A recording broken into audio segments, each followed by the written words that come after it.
নমস্কার। নানা ভাষা, নানা মত, নানা পরিধান, বিবিধের মাঝে দেখো মিলন মহান। ভারতবর্ষের বৈচিত্র্যের মধ্যে ঐক্য হচ্ছে তার সনাতন রূপ। এই ভারতবর্ষের সংবিধান 22টা ভাষাকে স্বীকৃতি দিয়েছে। তাদের মধ্যে অন্যতম হচ্ছে আমার মাতৃভাষা বাংলা।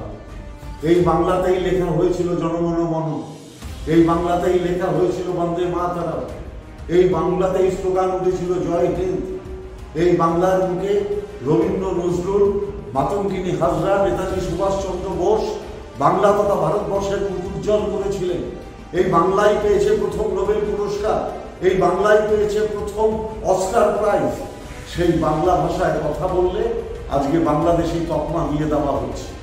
তাদের পরিচয়পত্র থাকা সত্ত্বেও ডিটেনশন ক্যাম্পে পাঠিয়ে দেওয়া হচ্ছে। কেউ বাদ পড়ছে না। মতুয়া, রাজবংশী, হিন্দু, মুসলমান শুধু বাংলার কথা বললেই তাদের বাংলাদেশি তকমা দিয়ে ওপারে পাঠিয়ে দেওয়া হচ্ছে। আমাদের যদি জেলে ভরতে হয় বাংলা ভাষায় কথা বললে, তাহলে আমাদের সবাইকে জেলে ভরুন। আমরা লড়বো আমাদের ভাষার পক্ষে, আমরা লড়বো আমাদের মাতৃভাষার পক্ষে, আমরা লড়বো বাঙালিদের জন্য, আমরা লড়বো বাংলার জন্য। আর এই লড়াই চলবে মমতা ব্যানার্জিকে সামনে রেখে। মমতা ব্যানার্জির নেতৃত্বে সবাই একজোট হন।